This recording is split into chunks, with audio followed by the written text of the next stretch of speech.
Good morning students.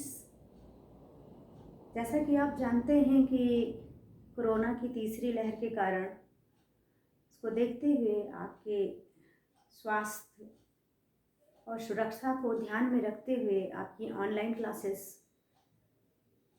4-5 दिन से प्रारंभ हो चुकी हैं। तो मैं आशा करती हूँ कि आप उसी रुचि और जिज्ञासा के साथ ऑनलाइन कक्षाओं में भी रुचि लेंगे, जिज्ञासा दिखाएंगे, उत्सुकता दिखाएंगे, जैसे उत्सुकता आपकी कक्षाओं में होती है। पिछली ऑनलाइन क्लास में, कल की ऑनलाइन क्लास में मैंने बुद्धि के सिद्धांत के बारे में आपको बताया था, जिसमें मैंने आपको वन फैक्टर थ्योरी, जिसे बिने, टर्मन, स्टर्न आदि इसके समर्थक थे, उन्होंने दिया था, और दो फैक्टर थ्योरी, बुद्धि का द्वितत्वीय सिद्धांत, जो कि स्पीयरमैन ने 1904 में दिया था, इसके बारे में मैंने आपको बताया था।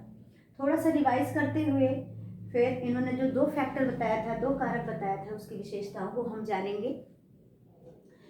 स्पीयरमैन ने कहा था कि बुद्धि एक इकाई नहीं है, बुद्धि में एक कारक नहीं पाया जाता है, बल्कि बुद्धि जो है वो दो कारकों से मिलकर के बना है, या हम कहें दो तत्वों से मिलकर के बना है, या हम कहें कि बुद्धि में दो फैक्टर पाए जाते हैं। कौन कौन से? उन्होंने बताया था कि दो फैक्टर कौन कौन से पाया जाता है। जनरल फैक्टर, जिसको उन्होंने जी फैक्टर नाम दिया था, और दूसरा है स्पेसिफिक फैक्टर, जिसको उन्होंने एस फैक्टर नाम दिया था। उन्होंने कहा था कि सभी प्रकार के मानसिक कार्य को करने के लिए जी फैक्टर की आवश्यकता होती है, जैसा कि मैंने कल आपको बताया था। और हर मानसिक कार्य में कुछ विशिष्टता होती है, जैसे कि आप जो है गणित के सवाल लगा रहे हैं, तो सामान्य मानसिक योग्यता की ज़रूरत होती ही होती है, साथ ही गणित से संबंधित योग्यता, तर्क शक्ति, सांख्यिकी योग्यता, ये इन योग्यताओं की, गणितीय योग्यता, इस योग्यता की ज़रूरत होती है।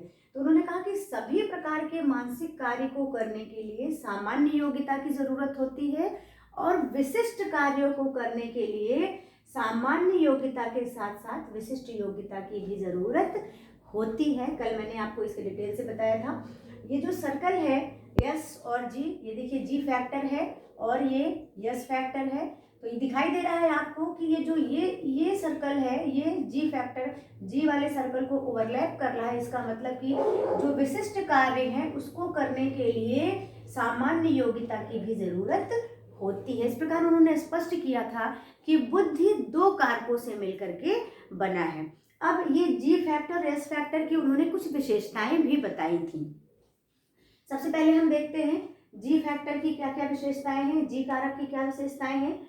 इन्होंने बताया था कि जी कारक जो होता है वो जन्मजात होता है, यानी कि बच्चा जो है, जी कारक जो सामान्य मानसिक योग्यता है वो जन्म से लेकर के आता है, वो वंशानुक्रम से लेकर के आता है, या हम कहें कि वो अपने माता पिता या पूर्वजों से वो सामान्य मानसिक योग्यता प्राप्त करता है, इसलिए इसको जन्मजात मानसिक योग्यता कहा गया है।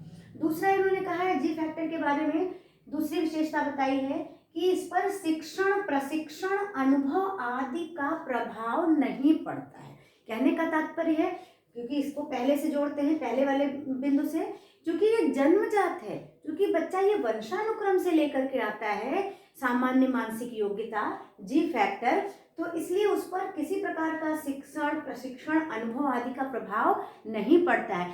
यदि हम किसी चीज़ को सीख करके या जो है अनुभव करके अपनी सामान्य मानसिक योग्यता को बढ़ा नहीं सकते हैं, ये परिवर्तनशील नहीं होता है, क्योंकि वो ये बच्चा वंशानुक्रम से प्राप्त करता है, जन्मजात होती है। तीसरी विशेषता उन्होंने जी फैक्टर के बारे में बताया था कि प्रत्येक व्यक्ति में जी कारक की मात्रा निश्चित होती है। इसका क्या मतलब है? इनका कहने का मतलब है कि प्रत्येक व्यक्ति में जी फैक्टर की मात्रा, यानी कि प्रत्येक मानसिक कार्य को करने की जो सामान्य योग्यता है वो निश्चित होती है। क्यों निश्चित होती है? क्योंकि वो जन्म से लेकर के आता है।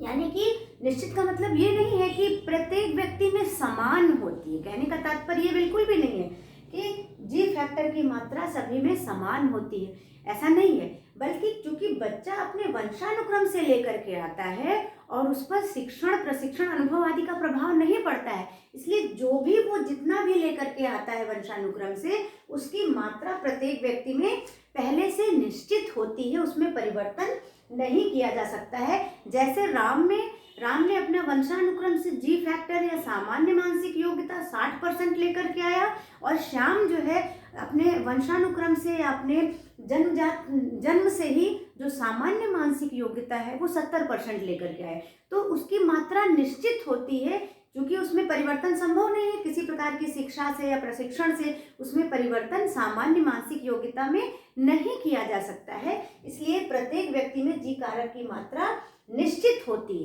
है ना। मात्रा सब में निश्चित होती है। हम कहें कि प्रत्येक व्यक्ति में सामान्य जो भी किसी भी कार्य को करने की जो सामान्य योग्यता होती है वो निश्चित होती है। अब हम देखते हैं यश कारक, स्पेसिफिक फैक्टर। उसकी भी इन्होंने 3 विशेषताएं बताई हैं। इन्होंने कहा कि यश कारक का स्वरूप परिवर्तनशील होता है। यहाँ पर इन्होंने कहा था कि ये निश्चित होती है, इसमें परिवर्तन संभव नहीं है। लेकिन यश कारक के बारे में इन्होंने कहा कि यश कारक का स्वरूप परिवर्तनशील होता है। क्यों परिवर्तनशील होता है? क्योंकि इस पर शिक्षण, प्रशिक्षण, अनुभव आदि का प्रभाव पड़ता है। यानी कि अगर बच्चा, आजकल मल्टीमीडिया का समय है, किसी को ड्राइंग करते हुए देखता है या जो है वो कंप्यूटर देखता है, कंप्यूटर में रुचि होती है, तो वो उसको सीख करके अपनी योग्यता को, विशिष्ट योग्यता को उसमें बढ़ा सकता है। या विभिन्न प्रकार के कार्यक्रम टीवी पर आते हैं, सिंगिंग के, डांसिंग के, अन्य प्रकार के, तो उसमें उसकी अगर रुचि हो जाती है तो वो उसको शिक्षण के द्वारा, प्रशिक्षण के द्वारा वो अपनी उस विशिष्ट योग्यता को बढ़ा सकता है। यानी कि उन्होंने कहा कि यश कारक का स्वरूप परिवर्तनशील होता है, इस पर शिक्षण, प्रशिक्षण, अनुभव आदि का प्रभाव पड़ता है। यानी कि हम कह सकते हैं कि इस पर वातावरण का प्रभाव, इस पर आसपास के वातावरण का, बच्चे के वातावरण का प्रभाव पड़ता है, जिसके कारण वो अपनी विशिष्ट योग्यता को सीख करके बढ़ा सकता है या बदल भी सकता है। ठीक है। और तीसरा उन्होंने बताया कि एक ही व्यक्ति में जी कारक की मात्रा भिन्न भिन्न कार्यों के लिए निश्चित होती है।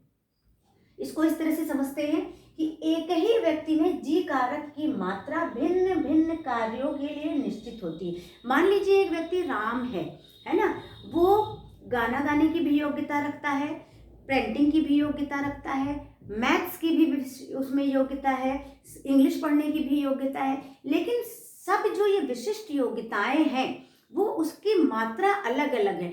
मान लीजिए मैथ्स की योग्यता उसमें 60% है ना, सिंगिंग की 80% है, पेंटिंग की 70% है। तो इस तरह से विशिष्ट योग्यताएं, तो एक बच्चे में कई प्रकार की विशिष्ट योग्यता पाई जाती है। हमारी रुचि कई सारे विषयों में होती है, लेकिन कोई ऐसा विषय होता है, कोई ऐसा क्षेत्र होता है जिसमें हम विशिष्ट योग्यता ज़्यादा रखते हैं, और जिस फील्ड में हमारी विशिष्ट योग्यता, विशेष रुचि ज़्यादा होती है, उस फील्ड में बच्चा आगे बढ़ता है। तो इस प्रकार उन्होंने कहा कि जो विशिष्ट योग्यता है वो भिन्न भिन्न व्यक्तियों में भिन्न भिन्न और भिन्न भिन्न प्रकार की होती है। इसको एक एग्जाम्पल से समझते हैं। मान लीजिए राम, श्याम, सीता और गीता, 4 व्यक्ति हो गए, अलग अलग व्यक्ति हो गए, 4 व्यक्ति हो गए। और राम जो है गाना अच्छा गाता है, सीता डांस अच्छा करती है, श्याम को साइंस में बहुत रुचि है और गीता को मैथ्स में बहुत रुचि है।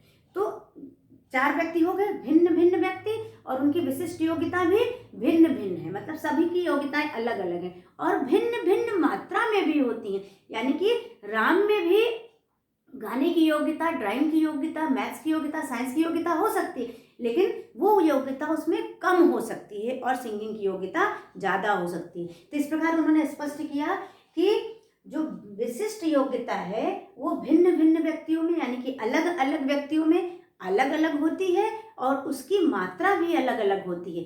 एक ही व्यक्ति में बहुत सारी विशिष्ट योग्यताएं होती हैं। जैसे एक व्यक्ति गाना गाने की योग्यता उच्च कोटि की हो सकती है, और जो है डांस करने की योग्यता मध्यम हो सकती है, और जो है साहित्य या पढ़ाई में उसकी योग्यता जो है निम्न कोटि की हो सकती है। तो इस प्रकार उन्होंने कहा कि जी कारक जो है जन्मजात होते हैं, और यस कारक पर इस तरह से उन्होंने स्पष्ट किया वातावरण का प्रभाव पड़ता है, और तीनों की विशेषताएं, जी कारक और यस कारक की दोनों की विशेषताएं बताई कि जी कारक जन्मजात होता है, इस पर किसी प्रकार का प्रभाव नहीं पड़ता है शिक्षण प्रशिक्षण का, और इसकी मात्रा प्रत्येक व्यक्ति में निश्चित होती है, जबकि यस फैक्टर का स्वरूप परिवर्तनशील होता है।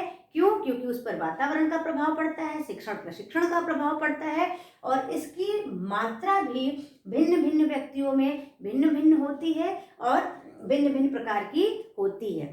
और इसके साथ ही उन्होंने जी फैक्टर और यस फैक्टर इसको बताया कि जी फैक्टर और यस फैक्टर को मिलकर के ही बुद्धि का निर्माण हुआ है, या हम कहें बुद्धि में दो फैक्टर पाए जाते हैं। इसको सिद्ध करने के लिए इन्होंने एक बहुत सारे मानसिक कार्य कराए, कुछ एक समूह पर परीक्षण अप्लाई किया मानसिक कार्यों से संबंधित।